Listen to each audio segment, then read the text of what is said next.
बिस्मिल्लाहिर्रहमानिर्रहीम, अस्सलाम वालेकुम। आप देख रहे हैं गेम ऑन है और मैं हूं आपका मेज़बान अहमद नवाज। पाकिस्तान बामुकाबला बांग्लादेश पहले टेस्ट मैच का पहला दिन अपने इख्तिताम को पहुंचा। बांग्लादेश बहुत ही ज़बरदस्त पोजीशन पर हैं इस वक्त, 301 रन्स पर उनके सिर्फ 4 खिलाड़ी आउट हैं और बहुत ही ज़बरदस्त परफॉर्मेंस रही। पाकिस्तान ने टॉस जीतकर पहले बॉलिंग का फैसला तो ज़रूर किया, लेकिन शायद उस तरीके से इस फैसले का फ़ायदा नहीं उठाया गया जिस तरीके से हम एक्सपेक्ट कर रहे थे। प्लेइंग 11 की भी आपसे ज़रूर बात करेंगे, लेकिन ओवरऑल इस वक्त जो पहले दिन के इख्तिताम पर सिचुएशन है, बहुत ही ज़बरदस्त पार्टनरशिप रही। अगर मिडिल ऑर्डर की बात करें, मोमिन उल हक एक बार फिर फॉर्म में नजर आए। 91 रन की इनिंग्स उन्होंने खेली, अनलकी रहे, 9 ही रन दूर थे अपनी सेंचुरी से, लेकिन शांतु क्या ज़बरदस्त खेले और 101 रन बनाए, 130 गेंदों का सामना किया। और इन दोनों के दरमियान जो पार्टनरशिप रही, आई थिंक उसने पाकिस्तानी बॉलर्स को खासी मुश्किलात में डाला। और उसके बाद फिर वो मुशफिकुर रहीम, जिस एक्सपीरियंस और उस तजर्बे की हम बात करते हैं, उन्होंने 48 रन अब तक बना लिए हैं। नाकाबिले शिकस्त इनिंग्स उन्होंने खेली है। उनका साथ दे रहे लतन दास, जो कि 8 रन पर क्रीज पर मौजूद हैं। पाकिस्तान की बॉलिंग की बात करें तो शाहीन शाह अफरीदी, मोहम्मद अब्बास और हसन अली, आपके जो 3 फास्ट बॉलर्स खेले, तीनों ने 1 विकेट हासिल की और नुमान अली ने भी 1 विकेट हासिल की। सलमान अली आगा ने सिर्फ 6 ही ओवर्स कराए, लेकिन वो कोई विकेट नहीं ले सके। तो जैसा कि मैंने कहा कि शायद जिस तरीके से टॉस पर फैसला किया गया, जो कंडीशन सोची जा रही थी, उनका शायद फ़ायदा हम नहीं उठा पाए। और फिर एक बार ये भी ज़रूर डिस्कस करना होगा कि जो सिलेक्शन है, जो प्लेइंग 11 खिलाई गई और 2 डेब्यूटेंट्स तो इसमें ज़रूर हैं, लेकिन जो फास्ट बॉलर्स खिलाए गए और उसके अलावा क्या ऑप्शन थी, खुरम शहजाद की ऑप्शन थी, तो उनको ना खिलाना क्या वो इतना फैक्टर डाल सकता था कि आज की परफॉर्मेंस ज़्यादा बेहतर हो जाती। इन तमाम चीज़ों को डिटेल में डिस्कस करेंगे और पहले दिन का पूरा एनालिसिस आप तक पहुंचाएंगे। हमारा स्टार स्टडेड पैनल हमें स्टूडियोज़ में ज्वाइन कर रहा है। First of all joining us is the fastest bowler in the known universe, game on का एक अहम हिस्सा, साबिक टेस्ट क्रिकेटर जनाब शुएब अख्तर साहब। अस्सलाम वालेकुम सर। कैसे हैं शुएब भैया? All good, thank you very much for joining us. साथ ही साथ हमें ज्वाइन कर रही है international cricket commentator, broadcaster, presenter, Pakistan की साबिक क्रिकेट कप्तान and of course ICC hall of famer Sana Mir साहिबा। अस्सलाम वालेकुम। वालेकुम अस्सलाम। कैसी हैं आप? अल्लाह का शुक्र। Thank you very much for joining us and also joining us is our expert international cricket commentator, broadcaster, presenter and former test cricketer Bazid Khan. अस्सलाम वालेकुम बाजिद भाई। वालेकुम सलाम। कैसे हैं बाजिद भाई? अल्लाह का शुक्र। बाजिद भाई, टॉस से मैं आऊँगा कि वो क्या ग्रीन विकेट जो 2 दिन से चल रही थी, उसको देखते ही ये फैसला कर लिया गया कि हमने बॉलिंग करनी है, या ये थोड़ा सा कहीं ना कहीं ब्लफ हो गया कि पिच जो है वो उनके बैटर्स को ज़्यादा सपोर्ट कर रही? नहीं, टॉस ब्लफ है या ना ही है। आप टॉस जीतते हैं, अगर आप बॉलिंग करते हैं और दिन ख़त्म होता है तो आपने 4 ही आउट किए होते हैं, तो फिर तो सारी चीज़ें रीथिंक करनी पड़ेंगी। किस तरह आपने बॉलिंग की, क्या लेंथ पे बॉलिंग की, वो देखना पड़ेगा। मसला ये है कि आप सब ये बात करेंगे एक्सप्रेस पेस नहीं, ये सबको पता है कि नहीं है एक्सप्रेस पेस। जब हम T20 PSL देखते हैं तो कई दफ़ा ये स्टार्ट आ रहे होते हैं कि पाकिस्तान के पास इतने बॉलर हैं जो 140 से ज़्यादा करते हैं। रात को अंडर लाइट्स 4 ओवर करना, उसमें से भी 2 ओवर आप तेज़ करें, नया बॉल है, स्विंग हो रहा है, सारा कुछ हो रहा है, that is a different ball game. Test match में आपने एक स्पेल तेज़ किया, उसके बाद अगला स्पेल भी करना, उसके बाद एक और स्पेल करना, तो वहाँ पर आपकी असल जो टेस्ट है वो वहाँ पर होती है। बातें बहुत सारी हमने ये बातें सुनी है कि वर्कलोड मैनेजमेंट। अगर आप ओवरऑल कई बॉलर्स के अगर आप नंबर ऑफ़ ओवर्स देखेंगे तो नंबर ऑफ़ ओवर्स बहुत ज़्यादा हैं, लेकिन नंबर ऑफ़ ओवर्स उन्होंने किया कहाँ है? सबसे ज़्यादा ओवर्स वो करते हैं T20 क्रिकेट में। जो लॉन्गर फॉर्मेट है उसकी डिमांड और है वहाँ, ये घिसी पिटी बातें हैं, लेकिन आपको जब टेस्ट मैच शुरू होता है तो वो आपके सामने आती हैं। प्लस सारा अगर आप, मैंने तो थोड़ा टेस्ट मैच देखा और जो कुछ मुझे अंदाज़ा हो गया है कि किस तरह का जो पाकिस्तान की टीम है पिछले 2-2.5 साल में किस तरह क्रिकेट खेल रही। फोकस हम इधर उधर बहुत कर रहे हैं, हम कप्तानी पे फोकस नहीं कर रहे। शान मसूद का माशाल्लाह मेरे ख्याल ये 15 टेस्ट मैच है एज कैप्टन, बहुत ज़्यादा होते हैं टेस्ट मैचेस। मुझे एक, आपने भी देखते हैं, सना तो बहुत ज़्यादा देखती है, हर बॉल देखती, एक इंस्टेंट बता दें कि शान मसूद ने ऐसे फील्ड एक सेट की हो या ऐसे 4 ओवर ऐसे एक प्लान सेट किया हो कि यहाँ पे बॉलिंग करनी है और विकेट ली हो, या वो 4 ओवर 5 ओवर उसने प्लान फॉलो किया हो। सिर्फ मुझे ये याद पड़ता है कि जहाँ पे टर्निंग ट्रैक है तो एक तरफ से नुमान अली, दूसरी तरफ से साजिद अनचेंज्ड बॉलिंग कर रहे हैं, आप टेस्ट मैच ऑटो पायलट, बिल्कुल ऐसे क्रूज कंट्रोल लगा हुआ है, ना आपने एक्सलेटर देना, ना ब्रेक मारनी, ऐसे ही चलता रहना। जब 90 ओवर में कोई इंस्टेंट ऐसे बता दें कि यार लेंथ चेंज कर लो, लाइन चेंज कर लो, ऑफ साइड पे फील्ड रख लेते हैं, आगे बॉल कर लेते हैं, कोई टैक्टिकल चेंज पूरे 90 ओवर में आपको नहीं है। और ये 15 टेस्ट मैच हो गए, ये छोटा सैंपल साइज नहीं है। मैं आपको वही बता रहा हूँ कि जब दो स्पिनर आपने लगाए हैं, पक्खे लग गए हैं, ड्राई पिच है, वो लगे हुए हैं, वो आउट करी जा रहे हैं, उसमें तो मैं कप्तानी करूं या मतलब शोएब भाई करें या सना करे, कप्तानों के कप्तान करे, उसमें कोई फ़र्क आपको नज़र नहीं आएगा। जहाँ पे विकेट लेनी है, जहाँ पे आपने थोड़ा रन्स कंट्रोल करना है, मुझे एक इंस्टेंट, मेरे जहन में नहीं आता, मुझे एक इंस्टेंट बता दें। तो आप सिलेक्शन ऑफ द टीम को छोड़ें, आपके पास ठीक है, आपको पता है कि यही बॉलिंग, ये रिसोर्सेज, ठीक है, यही रिसोर्स, उन रिसोर्सेज को आपने यूज़ कैसे करना है। नया बॉल आपने आगे नहीं फेंकना तो क्या करना है? अगर आप बाउंसर पे आउट करना चाह रहे हैं तो ये आपकी भूल है। अगर बैक ऑफ लेंथ से बॉल बीट हो ही जा रहा है और बैक ऑफ लेंथ से जो एज लग रहा है वो थर्ड मैन की तरफ जा रहा है, तो कोई है कि 4 ओवर में आगे चलो यार, 2-4 चौके में सामने खा लेता हूँ या कवर में खा लेता हूँ, नहीं, लेकिन एक एक्स्ट्रा मैन उधर ले आऊं। लेकिन नहीं, ये आज की बात नहीं है, ये बार बार बातें हो रही हैं, तो इस पे कोई डिस्कशन नहीं होगी, इस पे कोई बात नहीं करे होगा जी ओ जी हमारे पास 150 वाला फास्ट बॉलर नहीं है, तो नहीं है। जो हैं उनके, वो क्या, उनके साथ आपने करना क्या है? अगर मेरी स्ट्रेंथ ये है कि मेरे पास पेस नहीं है, मैं लाइन लेंथ का बॉल हूँ, इस पिच पे बॉल थोड़ा सा आगे फेंकना है, तो मैं आगे फेंक नहीं सकता बॉल, या मैं उस जगह कॉन्सेंट्रेटेड बॉलिंग नहीं कर सकता, तो फिर आप, अभी तो 300 हुआ है, कहते हैं कि जो पिच की तब डिसाइड होती है, तब पता चलती है जब दोनों टीमें इस पर बॉलिंग कर लें, देखते हैं कि वो कैसी बॉलिंग करते हैं। बट डिसअपॉइंटमेंट यही है कि इतने टेस्ट मैच हो गए, जो हम कहते हैं यंगस्टर इवॉल्व नहीं करता, कप्तान भी इतने टेस्ट मैच हो गए हैं, वो इवॉल्व क्यों नहीं हो रहा? कभी तो हमें दिखाई नहीं यार, वो खड़े हैं, ठीक है जी तुम बॉलिंग कर लो, तुम बॉलिंग कर लो, वही स्टैंडर्ड एक फील्ड सेट है, स्टैंडर्ड फील्ड सेट है। और मैं आपको ये बता देता हूँ, स्टैंडर्ड फील्ड सेट, उसके बाद 90 ओवर के बाद जब आउट नहीं हो रहे तो एक फील्ड क्या चेंज हो गया, पॉइंट पीछे चला जाएगा। ये डिफेंसिव अप्रोच हो जाएगी। नहीं, ये गोरों का स्टाइल है, ऑस्ट्रेलियन स्टाइल है कि पॉइंट पीछे, अब जब दूसरा नया बॉल लगता है तो पॉइंट पीछे, ये मतलब एक उसका पूरा मैंने आपको ब्लूप्रिंट दे दिया, उससे बाहर निकल नहीं रहे।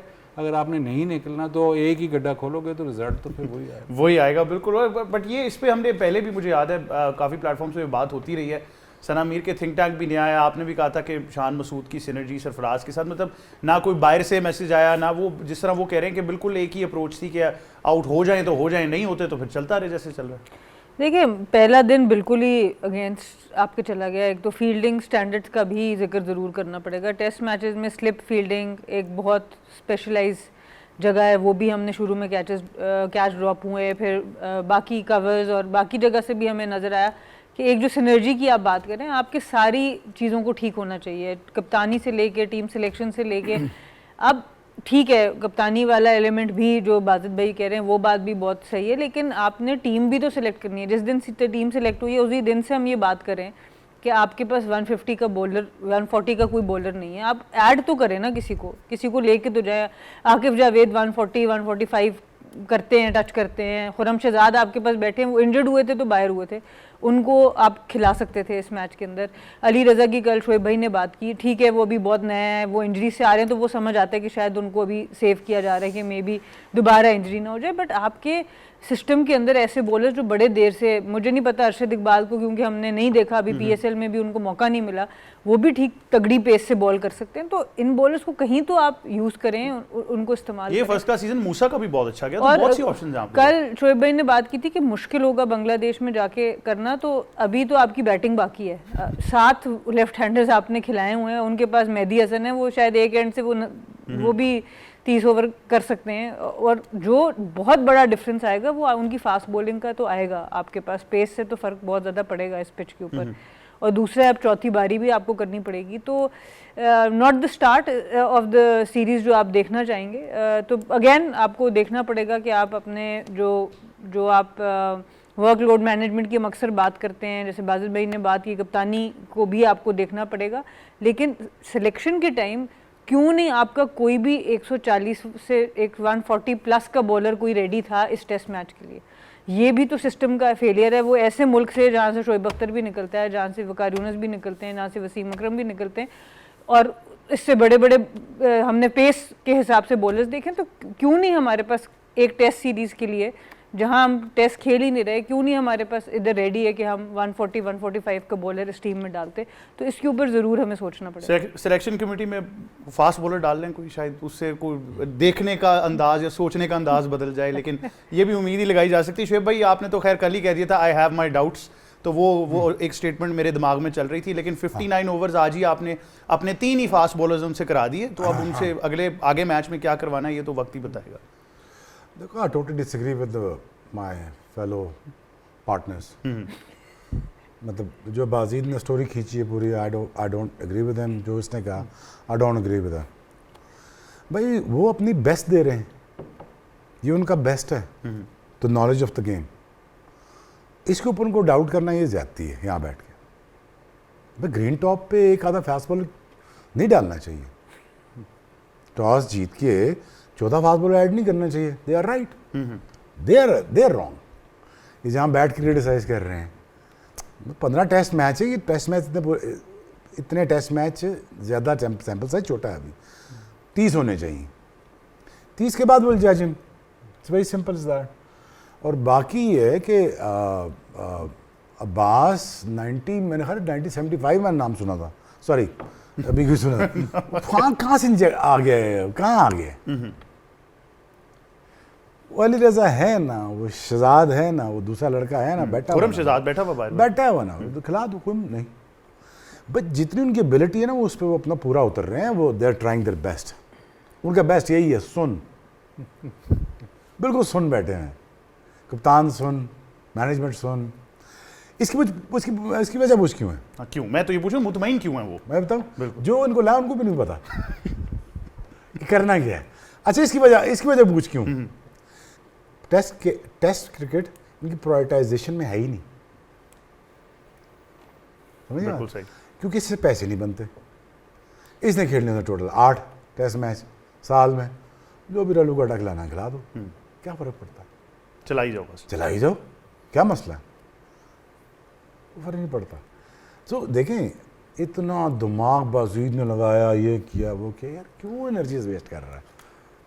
एग्जैक्टली यही बात ये 2 साल पहले मेरे साथ बैठ के यही किया, यही कर रहा था। सना भी यही कह रही थी, ओ भाई वो तुमसे ज़्यादा बेहतर जानते हैं, ग्रीन टॉप में हमने 14 फास्ट बॉलर नहीं खिलाना, तुम क्या कर लोगी? सिंपल सी बात है ना। अब आगे बारी बैटिंग की, मैं तो इस सिनारियो खींच के बताता हूँ। 530 डिक्लेरेशन, 200 आउट, 200 और यानी चलो आउट, पाकिस्तान 2 बैटिंग करेगा। इनिंग्स से हरा रहे हैं आप। नहीं, तो मैं बता रहा हूँ, तो प्रायोरिटी नहीं देते इस चीज़ को, तो उनकी प्रायोरिटी है ही नहीं। मतलब लगे रहे बिस्मिल्लाह, चलते रहें, हम भी आपके साथ चलते रहें। देखिए, मैं एनर्जी ज़ाया नहीं कर सकता, ब्रेक ले ली जाए। लेकिन मेरे ख्याल से ये कल भी शुएब भाई ने बात की थी, और आई थिंक ओवरऑल भी ये डिस्कशन का हिस्सा बना था कि जब आपके पास ऐसे कोई रिसोर्सेज हैं तो उनको खिला दें, उनको इतना उस प्रोसेस से, उस ग्राइंड से ना गुजारें कि जहाँ वो 140 प्लस से 130 प्लस पर आ जाएं, और उस एवरेज पे भी हम खुश हैं। और मेरे ख्याल से वो जब आप बिलो मिनिमम या बेयर मिनिमम पे खुश होना शुरू हो जाएं, तो फिर आप 130 पे खुश हैं। तो वो कौम इस बात पे खुश थी, 130-135 पे कर रहे हैं, तो वो हमने देख ही लिया आज। लेकिन आई थिंक बड़ा मुश्किल अहवाल ज़रूर है टेस्ट मैच का, और पाकिस्तान को कैसे रिस्पॉन्ड करना है ये तो वक्त ही बताएगा। लेकिन बांग्लादेश की जो बैटिंग है उसको ज़रूर डिटेल में डिस्कस करेंगे एक छोटे से वक्फे के बाद। देखते रहिए गेम ऑन है। Welcome back to game on है, और अब बांग्लादेश की बैटिंग को जरूर एनालाइज करेंगे। ऑल दो उनका जो ओपनिंग डिपार्टमेंट था वो उस तरह परफॉर्म नहीं कर सका, लेकिन जिस तरीके से शंतु और मोमिन उल हक की पार्टनरशिप रही, आई थिंक उसने बहुत ज़्यादा जान डाल दी उस बैटिंग में। और खास तौर पर शंतु की बात करेंगे, 100 रन उन्होंने किए, बड़े सॉलिड लगे, और आई थिंक बड़े कंसिस्टेंट परफॉर्मर जरूर रहे हैं। बाजिद भाई, आई थिंक इन दोनों की बात कलेक्टिवली भी करेंगे, लेकिन पहले शंतु की बात कर लेते हैं कि ये आई थिंक बहुत ही आउटस्टैंडिंग रहे हैं पिछले कुछ अरसे में। और डेफिनेटली मोमिन उल हक को अगर इनसे कंपेयर करें, दोनों का बहुत वास्ट डिफरेंस है फर्स्ट क्लास एक्सपीरियंस का।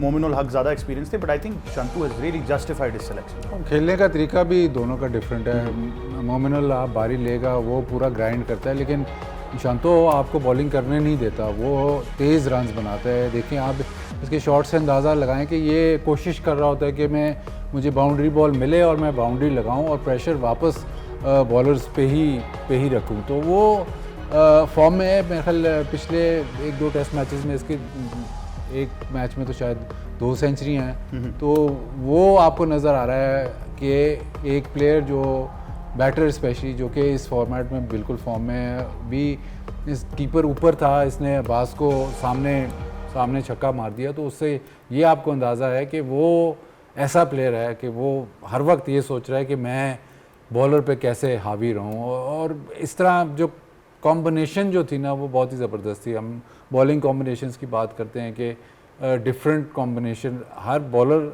जो आप अभी जो सिलेक्शन की बात हो रही थी, आपने दो बॉलर्स जो दो फास्ट बॉलर्स तकरीबन एक जैसे खिला दिए, तो उसमें प्रॉब्लम है। तो इस तरह से ये बैटिंग कॉम्बिनेशन थी।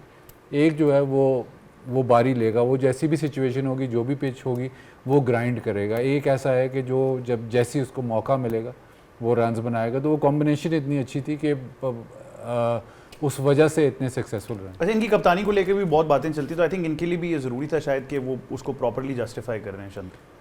हाँ, कप्तानी मेरे ख्याल एक दूसरे फॉर्मेट में भी ये कप्तान रहे हैं, वहाँ से ये थोड़ा उसको हटाया गया तो थोड़ा सा बेहतर, थोड़ा प्रेशर लगता है कि जैसे ही वहाँ से वो रिस्पॉन्सिबिलिटी हटी है, शायद उस पर ज़्यादा प्रेशर था वाइट बॉल का, तो वो वहाँ से जब से हटे तो इस इन्वायरमेंट में वो ज़्यादा रन्स कर रहे हैं। कई दफ़ा आपको करना पड़ता है, कई दफ़ा आपको एक प्लेयर के ऊपर से थोड़ा सा प्रेशर हटाना पड़ता है, कई दफ़ा ये तरीका होता है, कई दफ़ा उसको गेम से मतलब थोड़ा सा उस इन्वायरमेंट से रिमूव करना पड़ता है। लेकिन मेरे ख्याल जो इनका डिसीजन ये था कि उसको थोड़ा कप्तानी उस दूसरे फॉर्मेट से रिलीव किया, उसको उसका फ़ायदा उसको टेस्ट मैच में हो रहा है डेफिनेटली। और सर, मोमिन उल हक की भी बात करना ज़रूरी है। ऑल्दो अनलकी रहे, 9 ही रन्स दूर थे अपने सेंचुरी से, नहीं कर पाए, लेकिन 10,000 उनके फर्स्ट क्लास रन्स हैं। और आई थिंक ये पोजीशन भी बड़ी ट्रिकी है क्योंकि बहुत अरसे तक मुशफीक जो हैं वो थोड़ा सा ऊपर खेलते रहे। यही 3-4, 4-5 की अगर बात कर लें, ऑब्वियसली मोमिन के आई थिंक आने से बांग्लादेश को एक ऐसा प्लेयर ज़रूर मिल गया था कि जिसकी वजह से फिर मुशफीक जैसा प्लेयर और थोड़ा नीचे जाकर कुशन रख सकता है। बट आई थिंक थोड़ा सा आउट ऑफ फॉर्म, इनकंसिस्टेंट ज़रूर रहते हैं। बट आज उन्होंने वाकई से बाजिद भाई ने कहा कि उन्होंने बारी ली अपनी पूरी। देखिए, मेरे ख्याल से दोनों ही कप्तानी कर चुके हैं, मोमिन उल हक भी पहले कप्तानी कर चुके हैं, तो दोनों ने ऐसा नज़र आ रहा था कि एक लीडरशिप वाले जो नॉक होते हैं ना, कैप्टन नॉक आप कहते हैं, दोनों की अपनी अपनी जो स्टाइल में उस तरह का नॉक खेला। जो बाजिद भाई ने कहा कि ज़रूर इनका स्टाइल मुख्तलिफ था, लेकिन प्रेशर सारा वक्त पाकिस्तान के ऊपर रहा। जिस तरह की दोनों ने बारी की, जहाँ पर प्रेशर एक तरफ शिफ्ट हो रहा था, एक ने बॉल पुराना किया, बॉलर्स को थकाया, दूसरे ने रन्स के ऊपर ज़्यादा ध्यान किया। तो आई थिंक ये बहुत ही इंपॉर्टेंट एक एस्पेक्ट होता है टेस्ट क्रिकेट की बैटिंग का कि आप बॉलर्स को थका दो। और आई थिंक जिस तरह की इनकी बारी है, बारी इन्होंने ली है, जिस तरह की क्रिकेट खेली है, उसमें उन्होंने ये ज़रूर किया है कि उन्होंने मैक्सिमम जो बॉलर्स के एग्रेशन है उसको सोक इन करके और उसके बाद आपने रन्स अपने करने शुरू किए। अनफॉर्चुनेटली उस तरह से 100 नहीं कर सके, पर नॉक बहुत ही ज़बरदस्त खेला, पार्टनरशिप थी वैसे। स्प्रिंट में चेक कर रहा था, अच्छी लगी स्प्रिंट आपको? वो नहीं स्लो मोशन में भाग रहा था। हद है यार, उनको भी पता था क्या हो रहा है। 2 डेब्यू करा दी, हाँ, 2 बैट्समैन, ग्रीन ट्रैक बॉलर खिला लो। नहीं, वो ठीक है, उन्होंने कहा ग्रीन ट्रैक, उधर से 150 की बॉलिंग हो रही होगी, तो बेहतरीन मौका है कि 2 लोगों को अभी डेब्यू करवा दो। यार, they are beyond me. They are beyond me. पहले मुझे गुस्सा आता था, यार क्यों नहीं समझते। अब हंसी आती। फिर मुझे लगे 3-4 साल समझने में इनको, फिर मुझे अब हंसी आती है। अब मैं सोचता हूँ यार क्या कर रहे हैं, इनको कितना टाइम देने समझने में। अच्छा, इस टीम मुझसे भी बड़े लोग हैं, 10 साल बड़े, मुझसे 10 साल बड़े खेल रहे हैं। यार कमाल है यार, कोई समझ नहीं है। आई डोंट थिंक उनकी प्रायोरिटी है cricket. I don't think so. Test cricket तो बिल्कुल प्रायोरिटी नहीं है। वनडे भी चल रही है बस। PSL एक आदि है ब्रांड ब्रूड, बस इसको चलाओ। नहीं तो फिर वेट करते हैं ICC कल को अगर 2 डिवीजन्स बना देगा, हम डिवीजन 2 में खेल लेंगे, फिर तो 2 में खेलने हमें क्या फर्क पड़ता है, वो जीत जाएंगे हम। हाँ, नहीं वो किधर जीत जाएंगे। अवे जो भी हो नहीं जीतेंगे। आप अवे की बात करें, पिछले सीजन हम होम पे भी हारे हैं। हाँ, वो अवे तो नहीं है। बट दिस इज लाइक, अब इसमें क्या बहस करें। It's just funny for me. You know, analysis देने के लिए देखे ना, सब्सटेंस चाहिए आप। नहीं, आपको देखना पड़ता है यार आगे खेल कौन रहा है। अगर कल अगर ये 250 पे ऑल आउट हो गए फिर, और उन्होंने फॉलो ऑन दे दिया, फिर तो 2 दफा आ गई बारी यार, तो फिर तो क्या मतलब, 2.5 दिन 2 दिन में मैच खत्म कराना है। तो हो भी सकता है, ना भी हो। Exactly. ये you know, unfortunately, I shouldn't be saying these sort of things, but I've been saying this for last, God knows, 2 decades, कि हम एक दिन बांग्लादेश से पूरी सीरीज आ रही हैं। तू जिसे गवाह है। बिल्कुल याद है मुझे। याद है तुम्हें मैं कब कहता था? और तब भी बांग्लादेश से ही सीरीज थी, अगर मुझे याद है। हाँ, और हम बड़ा भूखा बच्चे थे उस सीरीज में भी। तो मैंने कहा था कि इनसे हम पूरी सीरीज हारा करेंगे एक टाइम पे, और वो फाइनली दिन आ गए हैं। बट अल्लाह करे यार वो अच्छी बैटिंग करें हैं, I don't just want to be negative about it, but कल वो 550 करते हैं यार, तुम कैसे करोगे 550? लेकिन शुएब भाई जितने टेस्ट मैचेस हम खेल रहे हैं ना, बांग्लादेश भी उतना खेल रहा है, वो क्यों प्रायोरिटाइज कर रहे हैं टेस्ट क्रिकेट को? यार उनकी सिलेक्शन देख, उनकी कप्तानी का देख, उनकी कोचिंग स्टाफ का बाजीद ने जो कल बताया, 15 साल उनकी मेहनत देख, 20 साल का उन्होंने स्ट्रक्चर खड़ा किया है पूरा पीछे, वो बंदे काम के लाए हैं, उनको कोई परेशानी नहीं होती अच्छा बंदा आ जाए, उनको कोई फ़र्क नहीं पड़ता बड़े नाम वाला आ जाए, क्योंकि वो इनसिक्योर नहीं है। यहाँ पे मसला ये कि अच्छा काम का बंदा आ गया तो मेरा की बढ़ना पाए। मैं हर दफ़ा ये समझाता रहता हूँ, बस काम ले लो यार, काम ले लो, आपका ही फ़ायदा, 2-4 दिन आप भी ज़िंदा रह लोगे, आपको नाम जिंदा ठीक, बट डोंट डू इट। उन्होंने नहीं, हम अपना टाइम गुजारें। So that's what it is, they really killed the marathon. I mean, he is spot on when it comes to captaincy. I mean, like, come on, yaar. For heaven's sake, this guy does nothing on the field. Completely nothing on the field. Nothing. No, at times तो आपको ढूंढना पड़ता है कप्तान किधर गया, वो तो ये वाला एलिमेंट आ गया था। You know, just a good guy. I mean, ठीक है, good guy. Make him a captain. So we did. But फिर द क्वेश्चन कम्स, हम उस तरफ इतना तो नहीं हम वो अभी एग्रेसिवली सोच रहे, लेकिन if not him then who, फिर ये वाला सवाल भी पाकिस्तान में शुरू हो जाएगा। वो बेस्ट ऑप्शन सरफराज, इसको कोच बना दो, उसको बना दो। अजीब सही है ना। लेकिन फिर बात ये ठीक है, कप्तानी वाला एलिमेंट बहुत है, लेकिन जब तक आपकी चीज़ें ठीक नहीं होंगी, कप्तान भी कितना एक कुछ कर लेगा, एम्पावर होगा। आप वो अहमद बात कर रहा है कि आप मोहम्मद अब्बास को इंग्लैंड से बुला के सब कॉन्टिनेंट में खिलाना शुरू कर देते हैं, वो वहाँ परफॉर्म करते हैं, उनको यहाँ खिलाते हैं, जो जिनको बैटर्स को डेब्यू कराना है उनको 150 की पेस पे ग्रीन टॉप पे डेब्यू करा, तो थोड़ी सी प्लानिंग भी तो रिक्वायर्ड है ना। जो 10 साल की हिफाजत भाई बात करेंगे, 10 साल पहले से प्लानिंग है, तो आप आधा मैच तो मैच से पहले ही हार के जा रहे होते हैं अगर आपकी प्लानिंग अच्छी नहीं है तो। लेकिन सिस्टम तो कभी भी ठीक नहीं था, सिस्टम तो कभी, आप तो ब्लेस्ड थे कि आपके पास प्लेयर इतना आ रहा था कि आप वो चलता जा रहा था, उसी में रिजल्ट्स प्रोड्यूस हो रहे थे। बिल्कुल, आपने कभी सिस्टम ठीक नहीं किया, आपने कभी ये नहीं किया कि जी ये चलता रहे कारवां।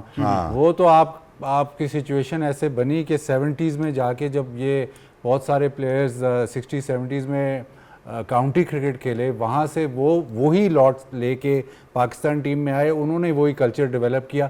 70s के बाद 80s में जाके आप जीतना शुरू हुए, क्रिकेट की जो लोगों में शौक बहुत ज़्यादा बढ़ गया, उसके बाद वो कैरी ऑन हुआ जो 70s 80s की वजह से, इंस्पिरेशन की वजह से 90s का ग्रुप बहुत ही आउटस्टैंडिंग जो प्रोड्यूस हुआ उस दौरान। बिल्कुल, अब उस पे आपने काम नहीं किया, उसमें सिस्टम ने कोई नहीं आपने काम किया कि नहीं इसको बेहतर कर दे, ये ऐसा सिस्टम बनाए कि प्लेयर्स प्रोड्यूस होते रहें।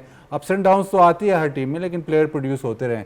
अब ये आलम आ गया कि अब आपके प्लेयर्स नहीं प्रोड्यूस हो रहे, क्योंकि आपका सिस्टम जो प्लेयर्स ने काफ़ी देर तक चलाया है वो अब कोलैप्स हो चुका है। कोलैप्स तो पहले से था, लेकिन उसमें आपने अब लोग आगे निकल गए, बहुत आगे साइंटिफिक जो चीज़ें आ गई, एनालिसिस आ गई, बहुत चीज़ें आगे निकल गई। आपने अभी तक अपना घर सीधा नहीं किया with your first class system, तो वो तो होना ही था। लेकिन इसमें बात यह है कि अगर आपका सिस्टम नहीं ठीक, तो आया कि हम फिर जो पाकिस्तान टीम में प्लेयर्स खेल रहे हैं उनको हम क्रिटिसाइज़ नहीं कर सकते, उनकी गलतियां हम नुमाया नहीं कर सकते, फिर हम क्या करें? हम ठीक है ना, सिस्टम नहीं ठीक, प्लेयर तो पाकिस्तान टीम से ही खेल रहा है ना, सिस्टम नहीं ठीक, वो आ गया है, उसकी गलती नहीं है, लेकिन वो पाकिस्तान टीम से खेल रहा है, he will be judged at international standard या नहीं? नहीं, बिल्कुल इंटरनेशनल स्टैंडर्ड्स। तो जब अगर कप्तान है वो he will be judged at international standards. अब पीछे हमें पता है कि नहीं, उसके साथ मैंने कल ये बात की थी कि ये जो अभी आपने कोचिंग स्टाफ जो आपने रखा है, ये बिल्कुल ही इनएक्सपीरियंस है, कभी कोचिंग पहले की नहीं है। मैं इनके खिलाफ नहीं, ये लोग समझते हैं कि नहीं यार ये इनके खिलाफ, मैं खिलाफ नहीं हूँ, लेकिन ये आपने उनको प्रिपेयर कर रहे हैं फॉर डिजास्टर या फॉर फेलियर, सेटअप कर रहे हैं उनको फॉर फेलियर। इसी तरह जब आप मिसबाउल हक को लेके आए थे, उसको आपने सारा कुछ दे दिया था, वो सेटअप यही था कि ये फेल हो जाएगा। तो इसी तरह जब आप प्लेयर को इस तरह लेके आते हो, तो वो तो एक मतलब मिरेकल ही होता है कि वो वहाँ पे सस्टेन कर जाए, परफॉर्म कर जाए।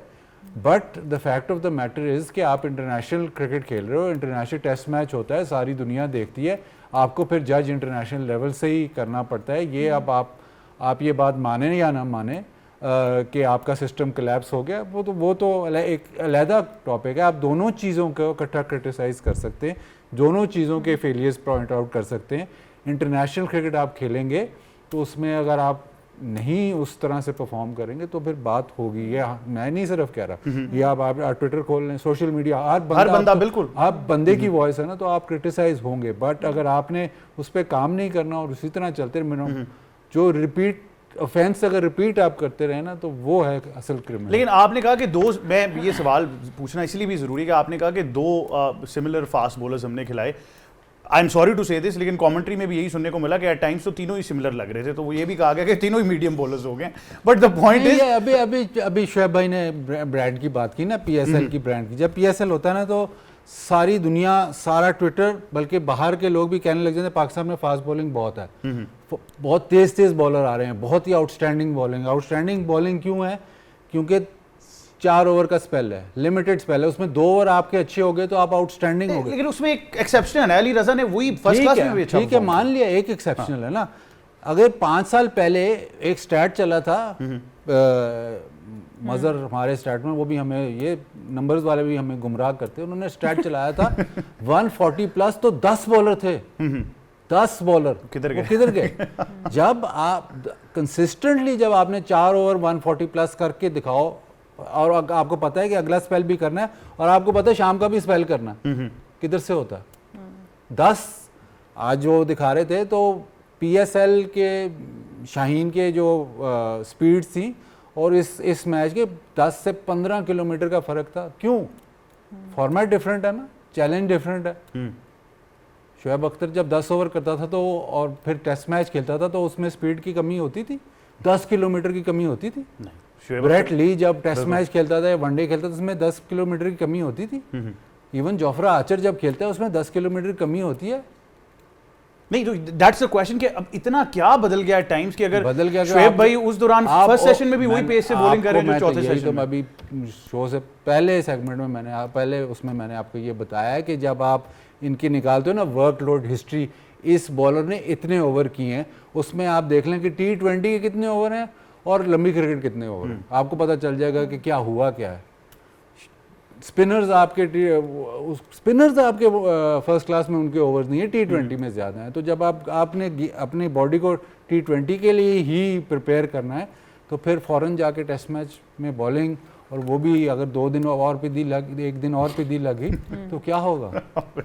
वो तो ज़बरदस्ती ना खिलाएं, मेरा ख्याल है। फिर या तो हम ज़बरदस्ती कर रहे हैं या वो ज़बरदस्ती कर रहे हैं। लेकिन पाकिस्तान की बॉलिंग आज आई थिंक इतनी इंप्रेसिव तो नहीं थी, लेकिन बतौर कप्तान शान मसूद ये तो कह सकते थे कि क्योंकि 3 सिमिलर हैं तो मैं खुरम शहजाद को खिला लेता हूँ, एटलीस्ट वो अपनी कमर तो वो तो बेंड करेंगे, लेकिन उनसे कितना फ़र्क पड़ जाता ये भी एक और क्वेश्चन है। बट दैट बीइंग सेड, एक छोटे से वक्फे की तरफ जाना है, वापस आएंगे तो पाकिस्तान की बॉलिंग को ज़रूर एनालाइज करेंगे, आपको कुछ क्लिप्स भी ज़रूर दिखाएंगे आई थिंक, जिसमें हम एनालाइज बेहतर कर सकते हैं कि क्या वजह थी कि वो लेंथ नहीं हिट हो रही थी। अगर 130-135 वाले भी हैं तो वो राइट एरिया क्यों नहीं हिट हो पाया, ये ज़रूर जानने की कोशिश करेंगे एक छोटे से वक्फे के बाद। देखते रहिए गेम ऑन है। Welcome back to game on है। और ब्रेक से पहले जैसा कि आपके साथ जिक्र किया था कि पाकिस्तान की बॉलिंग बहुत ही अनइम्प्रेसिव रही। पहले शाहीन शाह अफरीदी की आई थिंक बात ज़रूर कर लेते हैं। आपके पेस बॉलिंग के वो एक लीड समझे जाते हैं and he has to lead that attack, लेकिन आज बहुत वेवर्ड नज़र आ रहे थे। बात सिर्फ वो सही लेंथ को हिट करने की लिए नहीं है। आप अगर पहले 10 ओवर्स में इतनी डेस्परेशन का शिकार हो गए कि आप सिर्फ फुल लेंथ पर बॉल करने की कोशिश कर रहे हैं, तो दैट डेफिनेटली मीन्स कि समथिंग इज़ नॉट वर्किंग। तो आई थिंक ये एनालाइज करना बहुत ज़रूरी है। शोएब भाई, आई थिंक वो लेंथ की बात तो है, लेकिन आई थिंक 2 एक्सट्रीम्स नज़र आ रहे हैं, या बहुत आगे है या फिर ज़बरदस्ती बाउंसर मारने की कोशिश की गई। आप फिर स्प्रिंट देखने लग जाते हैं मेरे ख्याल से, फिर स्प्रिंट पे आ जाएंगे, लेकिन लेंथ की बात ये फिर वंस अगेन टू फुल। तो आई थिंक वो अभी तक वही T20 मोड है शायद जहन में कि जी फुल्ली बॉल करना। बॉडी ट्रेन नहीं है ना यार, बाजीद ने ठीक एक्सप्लेन कर दिया, बॉडी ट्रेन नहीं है 22 ओवरों के लिए, इट्स डिफिकल्ट। तो फिर प्रायोरिटाइज कर लें, ना खेलें। हाँ, प्रायोरिटाइज कर लें ना, लिमिटेड ओवर्स खेल लें। हाँ, खुद कह दें, क्योंकि नहीं है अब कैसे ट्रेन करेंगे body, it's too late in the day now. 10 साल तो हो गए भाई, आप पिछले 10 या 15 साल से ना हमारे जितने भी फास्ट बॉलर आ रहे हैं, चाहे 140 टच कर रहा है या 140 नहीं कर रहा, ये 135 कर रहा है या 145 कर रहा है। मुझे एक फास्ट बॉलर आप बता दें जो बाउंसर सही कर रहा है, जो बाउंसर पे आउट कर रहा है। नन। तो आपका जो फास्ट बॉलर का जो वेपन है वो लंबी क्रिकेट में चाहे छोटी क्रिकेट में भी, लंबी क्रिकेट में बाउंसर है। आप मुझे पिछले 15 साल के बता दें किसको बॉल मारा है पिछले 15 साल में? एक फास्ट बॉलर बता लें। ये पिछले सीजन में हुआ, बस वो मैंने क्योंकि देखी हारिस रऊफ अगर 150 पे करा, उस मुझे तो नहीं याद पड़ता कि उसने बाउंसर पे आउट किया। नहीं हारिस नहीं, मैंने सिर्फ एक ही सैंपल साइज की बात की जो मेरे पास है, जिसकी मैं बात करता हूँ। देखिए 2 फास्ट बॉलर्स पिछले फर्स्ट क्लास सीजन में इंप्रेस है। एक अली रजा का मैंने नाम ले लिया, दूसरा इस सीजन मूसा ने बहुत अच्छी बॉलिंग की थी। मूसा खान बहुत अच्छी बॉलिंग कर रहा था, प्रोवाइडेड पिचेस उस तरह की इस्लामाबाद में मिल रही थी उसको। उसके अलावा मैंने आपकी बात बिल्कुल ठीक है, और मैं फिर कह रहा हूँ की बात कर रहा हूँ, पिछले 3 साल से आपके जो लीडिंग विकेट टेकर्स हैं वो भी स्पिनर्स हैं फर्स्ट क्लास सीजन के अंदर। इस साल अली उस्मान था लेफ्ट आर्म स्पिनर। तो बात मैं ये आपके पाकिस्तान की टेस्ट टीम की बात करूँ, मैं आपके इंटरनेशनल फास्ट बॉलर्स की बात करें, मुझे ये बता दें कि आखिरी फास्ट बॉलर आपका कौन सा था जो बाउंसर्स पे आउट कर देता था ऑस्ट्रेलिया में जाके, या सपोर्टिव मतलब बाउंसी ट्रैक्स पे भी, या कहीं भी बाउंसर पे। जब आपका फास्ट बॉलर का जो वेपन है, कल शुएब भाई ने बात की ना कि वो नाई दिराना पीछे करता तो टांग नहीं निकलती। जब आपका बाउंसर ठीक नहीं है तो टांग तो निकलेगी। ये कोई मुझे काफ़ी पुराने जो खैर क्लब क्रिकेटर या पुराने फर्स्ट क्लास प्लेयर्स होते हैं, वो मुझे ये बात करते हैं कि यार हमें जब तक कोई तेज़ बाउंसर ना होता था, या हमें कोई पता था कि यार इसका बाउंसर तो बेकार है, तो वो तो हम तो उसको ऐसे आराम से खेलते हैं। ये पुराने जो मंजे फर्स्ट क्लास क्रिकेट, मैं इंटरनेशनल की बात नहीं कर रहा, ये इंटरनेशनल ये एक स्टेप ऊपर है और ऊपर चले तो वहाँ पे अगर आपके पास ऐसा बॉलर नहीं है कि जो बाउंसर मार के आपको बैकफुट पे नहीं खींचेगा, तो आपकी बॉलिंग फिर क्या रह जाती है। अब आज एक ट्वीट में देख रहा था कि जी मार्कवुड या आर्चर की ज़रूरत है। मार्कवुड आर्चर छोड़ें, आपको एक बॉलर ऐसा चाहिए जो कि बाउंसर तो कर सके। फर्स्ट अगर आप फास्ट बॉलर हैं और आपने लंबी क्रिकेट खेली, अगर आपसे बाउंसर नहीं हो रहा तो फिर आपके जो बाकी वेपन है वो तो फिर कंट्रोल हो ही जाएगा। लेकिन इसका एस्केप ढूंढ लिया ना। हमारे यहाँ एक सबसे कॉमन फैक्टर है कि हम हर सीजन में ये कह देते हैं जी हमें पिचेस वैसी नहीं मिली, तो हम सारा ब्लेम फर्स्ट क्लास की पिचेस पे डाल देते हैं। उस पाथवे की कोई बात नहीं कर रहा। तो अगर ये सवाल हम अभी भी जाकर बाहर करेंगे तो लोग कहेंगे जी घास वाली पिचेस आपने 2001 में ना घास वाली पिचेस में ले आए थे फर्स्ट क्लास क्रिकेट, तो घास वाली पिच पे फास्ट बॉलर नहीं बनता। मीडियम पेसर जो आप आ रहे हैं ना, ये मीडियम पेसर ही बनते हैं। आप अगर वो पिछले 15 साल के रिकॉर्ड स्टैट्स निकाल लें ना, तो सबसे ज़्यादा आउट 400 और 500 आउट जो है ना, वो मीडियम पेसर्स के हैं, फास्ट बॉलर्स के नहीं हैं। ये जो शुएब भाई ने कल जो स्टैट्स निकाले, ये प्री 2001 ऑलमोस्ट है। उस तब लेट 90s वाले, तब फास्ट बॉलर आउट करते थे, तब तेज बॉलर, क्योंकि अभी ये बार बार कहते हैं क्योंकि रड़े होते थे। जब आपने घास वाली पिचेस दे दी ना, तो फिर आपकी जो नंबर ऑफ ओवर्स ही नहीं कराए, फौरन ही 10 किलोमीटर आपने कम कर दिया, क्योंकि आपने कहा जी आगे से बस ऐसे ऐसे करके आउट। और जितने भी ये इंग्लैंड में होता है काउंटी क्रिकेट में कि आप वो ऐसे मीडियम पेसर्स 400, वो आपने 15 साल में 2001 से लेके 2015 तक lowest average score, first inning score in first class cricket all around the world. तो पाकिस्तान की जो फटा विकेटें थी ना, वो आपने बिल्कुल ऐसे वो जड़े वाला कास्ट लगा के ना ऐसे कर दिया कि फिर आप फास्ट बॉलर नहीं आता। अब कहते हैं जी हमारे फास्ट बॉलर वो उस जमाने वाले फास्ट बॉलर, तो आप सारा कुछ देखते हो। हमने 70 पे भी टीम आउट होते हुए देखी, सारा कुछ देखते हो, सारा कुछ देखते हो। ये जिन बातें जो 70 और नदीम इकबाल, ये आपने नाम सुने भी नहीं है, जो वो उनका बॉल ऐसे चढ़ता था। क्यों चढ़ता था? तो क्योंकि उनको पता था कि अगर बॉल चढ़ेगा नहीं ना तो हम एक सीजन खेलेंगे, उसके बाद हमें फारिग कर देंगे। 4 fast bowler first class cricket में, तो क्यों डिमांड थी ना कि अगर आप तेज बॉल नहीं करोगे तो आप आउट नहीं करोगे। तो आपने जब वो कहा नहीं इसकी डिमांड ही नहीं है, हमें ऐसे बॉलर चाहिए बस एवरेज पेस 130 वाला बॉलर। मैं आपको दावे से कह सकता हूँ कि 2000 से लेके 215 135 तक वाला बॉलर 400 500 उनके आउट है। नहीं, it makes a lot of sense है ना। फिर आई थिंक हमारी सिलेक्शन भी उसी बेस पे, क्योंकि जो वो बात काउंटी क्रिकेट की कर रहे हैं, मोहम्मद अब्बास वहाँ पे फिनोमिनल रहे, तो वहीं से देखते हुए हमने यहाँ पे खिला लिया। हाँ, had that been in England, हम वहाँ पे उनको टेस्ट मैच खिलाते तो शायद समझ आती कि उन कंडीशंस में बेहतर परफॉर्म किया। लेकिन जो आपने जिस तरह कहा कि हमारी सिलेक्शन उसी पे बेस थी कि काउंटी पे बहुत अच्छा परफॉर्म किया तो उनको टीम में लें, या फिर ग्राउंड्स बनाए जा रहे थे कि इंग्लैंड में खिलाना है, तो थोड़ा सा जरा टीम के अंदर आप उनको एडजस्ट करने की कोशिश करें। देखिए बात फिर वापस सिस्टम पे आ जाती है। अनफॉर्चुनेटली प्लेयर्स की अपनी, मैं प्लेयर्स की जिम्मेदारी को बिल्कुल नहीं हटा रही, उनकी अपनी एक जिम्मेदारी है और सब कुछ उनको बेहतर अपने आप को करना है, जब कुछ भी नहीं था हमारे पास, तो कुछ नहीं था, रस्सी के साथ सॉक्स में लिटरली बॉल लगा के हम नॉकिंग शुरू, हमने क्रिकेट वहाँ से शुरू की है। तो जब आपने विल होती है, आप कोई ना कोई रास्ता ज़रूर निकालते हैं। तो प्लेयर्स की अपनी एक बहुत बड़ी जिम्मेदारी है जिसको बिल्कुल, लेकिन आपका सिस्टम भी है। हम फास्ट बॉलर्स की बात करें, कहाँ चले गए 140 किलोमीटर वाले?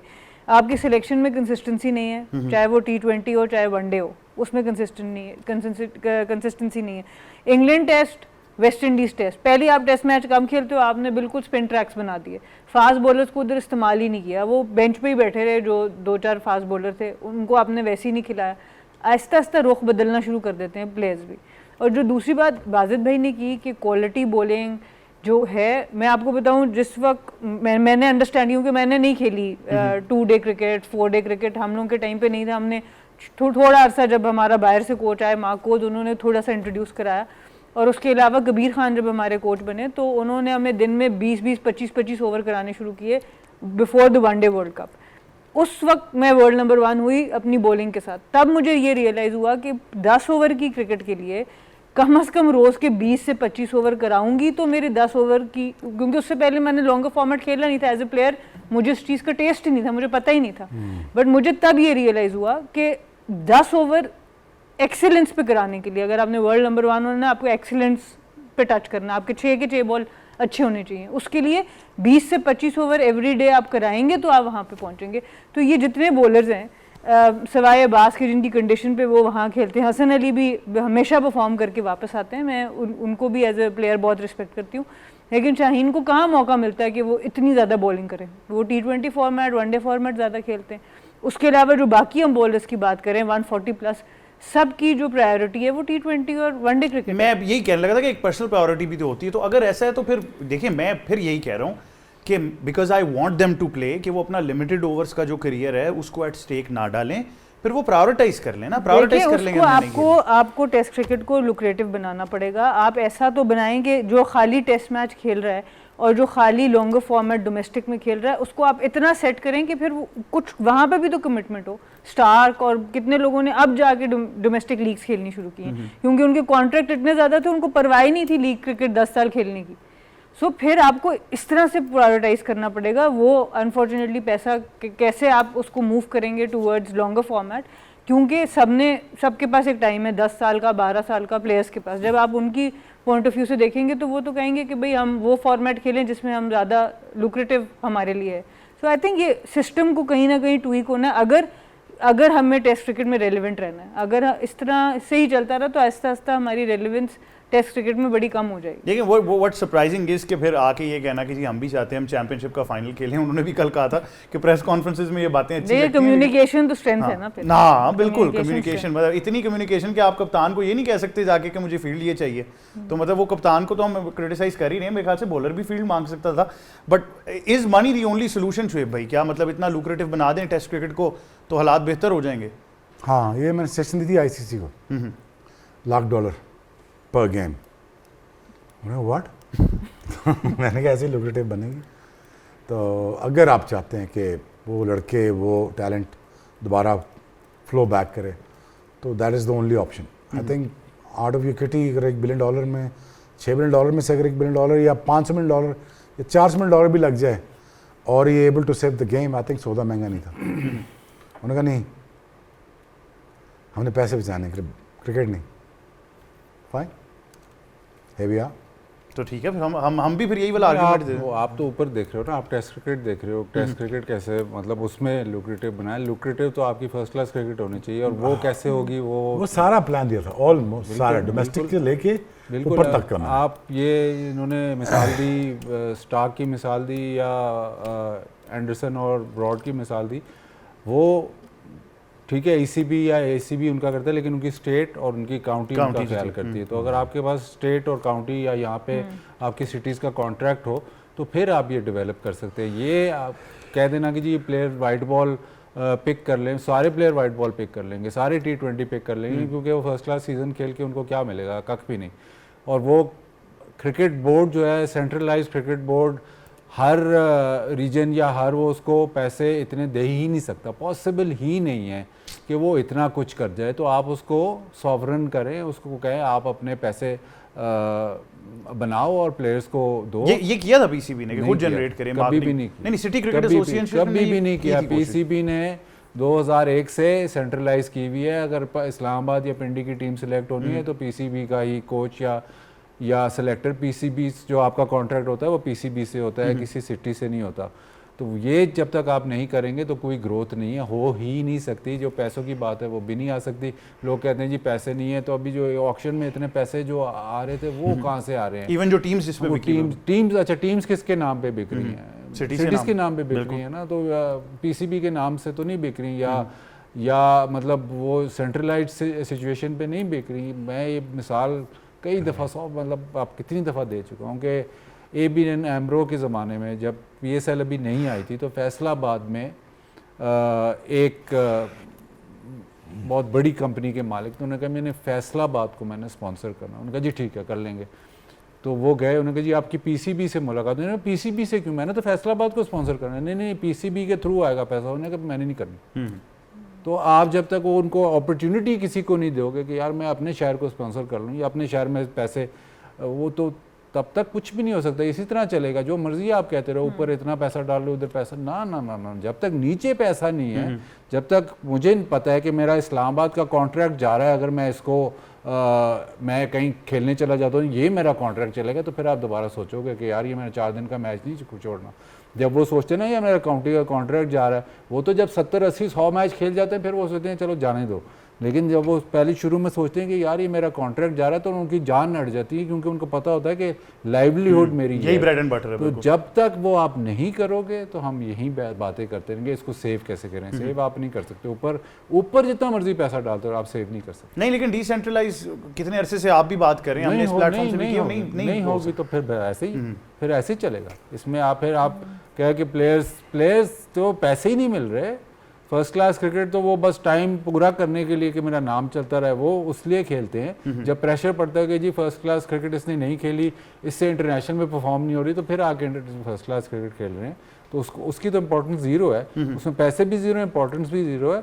तो फिर आपकी जो लॉन्गर फॉर्मेट है वनडे और जो टेस्ट मैच क्रिकेट है उसकी प्रिपरेशन आपकी पॉसिबल ही नहीं है। तो आपने तो खैर हमेशा एडवोकेट भी किया कि test and one day should be similar, तो वो जो इवन वाइट बॉल क्रिकेट को कह के हम दोनों को जोड़ देते हैं, T20 is a different format, उसको आप अलग करते हैं, बट ये आपकी प्रिपरेशन हो ही नहीं सकती। जो मर्जी आप जिस मर्जी कान को ऐसे पकड़ें, जब तक डिसेंट्रलाइज नहीं हो सकता, जब तक लोकल बंदा इन्वॉल्व नहीं है अपनी क्रिकेट में, तब तक कुछ नहीं होता। बिल्कुल। वो खैर हमारे रीजन के तो फिर और भी मसाइल हैं, एक दिन एक रीजनल हेड होता है, दूसरे दिन दूसरा हो जाता है। हमें तो इस शहर में तो ये भी नहीं समझ आती, इतनी लिटिगेशन में चीज़ें हैं। But that being said, I think कल पाकिस्तान के लिए एक और मुश्किल दिन ज़रूर है। बांग्लादेश कितने रन्स बना पाता है और कल क्या हिकमत अमली होनी चाहिए, ये एक बड़ा अहम सवाल है कि अब कल पाकिस्तान ऐसा क्या कर सकता है कि जिससे टेस्ट मैच बच जाए। तो सना मीर कल क्या डिफरेंट हो सकता है? क्योंकि एक जो आज एक बड़ी कंसर्निंग बात जो लगी है कि वो हमारे जो स्पिनर थे प्राइमरी जिनको खिलाया गया, नुमान अली, वो भी बेचारे 6 नो बॉल्स कर गए, तो वो भी सेटल नहीं हो पाए आज। आई थिंक ये तो बड़ा क्रिमिनल होता है स्पिनर का नो बॉल करना, वो भी टेस्ट क्रिकेट के अंदर, तो उसको तो डेफिनेटली देखना इनको पड़ेगा। जो एक चीज़ नज़र आती है, आपको अपनी फील्डिंग को ज़रा बेहतर करना है। पहले जो सेशन है एटलीस्ट उसमें अटैकिंग माइंडसेट से जाएं, कैचेस पकड़ें, कुछ तो ऐसा फाइट नज़र आए कि आप कुछ प्रेशर वापस डाल सकें। अगर आपने शुरू में फिर 50-60 रन की पार्टनरशिप करा दी तो फिर दिन बहुत ही मुश्किल होने वाला है। सो आई थिंक वो देखना पड़ेगा अब शुरू। बिल्कुल ऐसी। और इसके बाद अभी मेहदी हसन मिराज ने भी आना, तो वो भी बारी कर लेते। तो एक बैटिंग तो बहुत ही लंबी है, बट बहुत शुक्रिया शोएब भाई आपका, Sana Mir thank you very much, Bazid भाई thank you for joining us. यही था आज का प्रोग्राम। पाकिस्तान के लिए कल का दिन ज़रूर मुश्किल है। तमाम तर एक्शन आप PTV स्पोर्ट्स पर बराह रास्त देख सकेंगे, और आपसे हमारी जब कल मुलाकात होगी तो ज़रूर हम ये उम्मीद करते हैं कि थोड़ा सा मोमेंटम जो है पाकिस्तान की तरफ शायद शिफ्ट हो जाए, लेकिन उसके लिए कल का पहला सेशन फिर बहुत ही अहमियत का हामिल है। मुझे और टीम को दीजिए इजाज़त। गेम ऑन है।